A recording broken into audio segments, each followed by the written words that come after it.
So even me, I can't blame my friend either. Because if I were in his shoes, stuck 3 hours in a 2 minute drive, I will most likely pour out my frustration on the environmental design planner sat next to me in my car, who I know is always speaking grammar in my timeline. But jokes apart, the traffic has been really bad. But apart from the frustration, I guess we were able to make use of that time to engage in some meaningful discourse.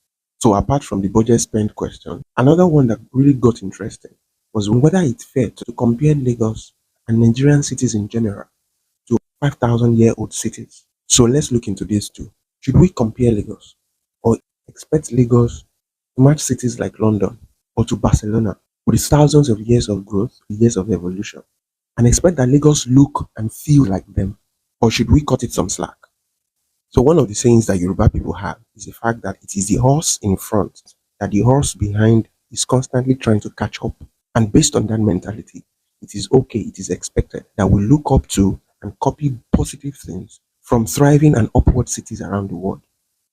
However, many of these cities didn't just get to where they are today. They've been through stages, years, and generations of evolution, of development, of growth, revolution, and even reinvention. And on basis of that, it sounds unfair to want 100-year-old city to look and feel like 1,000-year-old city. But at the same time, if we look at this from a designer's perspective, how nothing is really new and how everything is a reinvention of something that has once existed. We can definitely copy paste applicable lessons from these cities, things that they've tested and trusted, things that work, and apply them, as we don't have to reinvent the wheel for those kind of things. Because the advantage of the history of those cities is the fact that we don't have to go over the lessons that they've learned over centuries of evolution. So definitely, we can copy and paste things that work. Transportation network, infrastructure network, the connection between transportation, security and safety, and health, or the connection between proper zoning, housing, and quality of life, and how all of this work together to improve our economy.